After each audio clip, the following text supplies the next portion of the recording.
ನಿಮ್ಮ ಮಗಳು ದೀಪ ಸತ್ತಿಲ್ಲ, ಜೀವಂತವಾಗಿದೆ.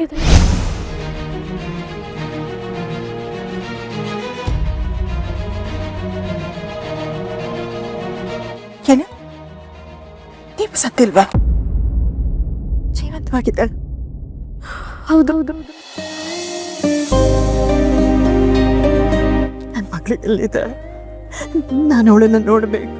ನೀನು ಕೈ ಮುಗಿದು ಕೇಳ್ತೀನಿ, ನನ್ನನ್ನು ಅವಳ ಹತ್ರ ಕರ್ಕೊಂಡು ಹೋಗ್ತೀಯಾ? ದಯವಿಟ್ಟು ಕರ್ಕೊಂಡು ಹೋಗ್ತೀಯಾ? ನಿಮ್ಮ ಮಗಳು ನಿಮ್ಮ ಕಣ್ಣು ಮುಂದೆ ನಿಂತಿದ್ದಾಳೆ.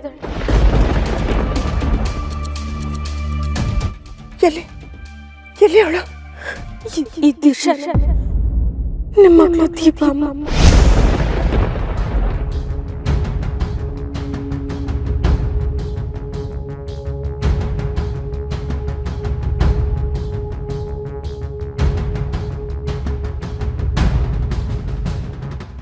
ಹೌದಮ್ಮ. ನಾನಿನ್ ಮಾತನ್ನು ಒಪ್ಕೊಳ್ಳೋದು. ನನ್ನ ಸಾಯೋದನ್ನ ತಪ್ಪಿಸೋದಕ್ಕೆ ಏನೀಗ ಸುಳ್ಳು ಹೇಳ್ತಾ ಇದೆಯಲ್ವಾ? ಇಲ್ಲಮ್ಮ, ದಯವಿಟ್ಟು ನನ್ನ ಮಾತು ನಂಬು. ನಾನೇ ನಿಮ್ಮ ಮಗಳು ದೀಪ. ಯಾವ ದೇವ್ರ ಮೇಲೆ ಬೇಕಿದ್ರು ಪ್ರಮಾಣ ಮಾಡ್ತೀನಮ್ಮ. ಪೊಲೀಸಪ್ಪನೇ ಫೋನ್ ಮಾಡಿ ನೀನು ಇಂಥ ಜಾಗಕ್ಕೆ ಹೋಗ್ತಿದ್ಯಾ, ಕಾಪಾಡು ಅಂತ ನಂಗೆ ಹೇಳಿ. ಅದಕ್ಕೆ ಅಮ್ಮ ಮಂಟಪದಿಂದ ಓಡೋಡ್ ಬಂದೆ. ಸುಳ್ಳು ಹೇಳ್ತಾ ಇದೀಯ ನೀನು. ನೀನ್ ನನ್ನ ಮಗಳೇ ಆಗಿದ್ರೆ ಈ ತರ ಯಾಕೆ ವೇಷ ಹಾಕ್ತಿದ್ದೆ? ಸಾಯ ನಾಟಕ ಯಾಕೆ ಮಾಡ್ತಿದ್ದೆ? ನೀನ್ ನನ್ನನ್ನು ನಂಬಿಸಿ ನಮ್ಮ ಹಳೆಯಂದ್ರ ಜೊತೆ ಮದುವೆ ಆಗೋ ಕನ್ಸೇನಾರ ಕಟ್ಕೊಂಡಿದ್ದೆ, ಮದುವೆ ಆಗ ಹೋಗೋ. ಅದೇ ಸ್ವರ್ಗದಲ್ಲಿದ್ದಾಳಲ್ಲ ನನ್ನ ಮಗಳು, ಅವಳ ಶಾಪ ನಿನಗೆ ತಟ್ಟುತ್ತೆ. ದೇವ್ರಂತೂ ನಿನಗೆ ಒಳ್ಳೇದೇ ಮಾಡಲ್ಲ. ನಿನಗೆ ಶಿಕ್ಷೆ ಕೊಡ್ತಾರೆ ಗೊತ್ತಾ? ತಪ್ಪೇ ಮಾಡ್ದಿರೋ ನನಗೆ ದೇವ್ರು ಯಾಕೆ ಶಿಕ್ಷೆ ಕೊಡ್ತಾರಮ್ಮ? ಇನ್ನೇನು ಒಳ್ಳೇದಾಗ್ಲಿ ಅಂತ ಆಶೀರ್ವಾದ ಮಾಡ್ತಾನ?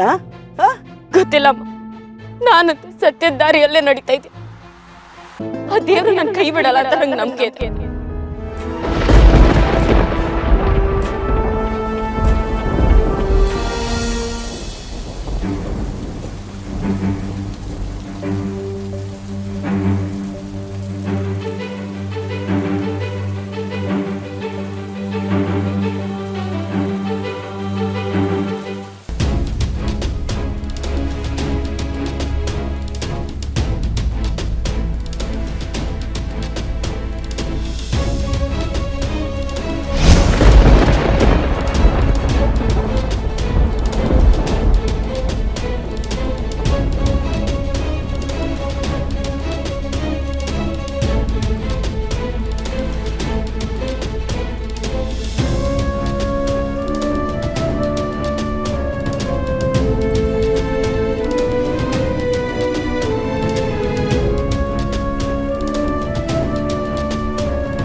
ಈಗಲಾದ್ರೂ ನಾನೇ ದೀಪ ಅಂತ ನಮ್ಗೆ ಬಂತಮ್ಮ.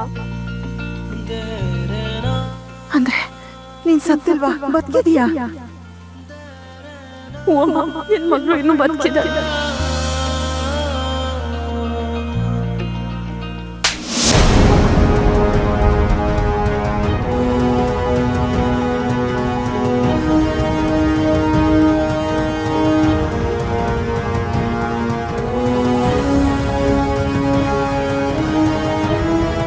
ನೀನ್ ಸತ್ತೆ ಅಂತ ನಿನ್ನೆ ಎದುರಿಗೆ ನಿನ್ ಫೋಟೋಗೆ ಹಾರ ಹಾಕಿ ಎಡೆ ಇಟ್ಟಲೆ, ಎದೆ ಮಾಡ್ಕೊಂಡು ಹತ್ನಲ್ಲೇ.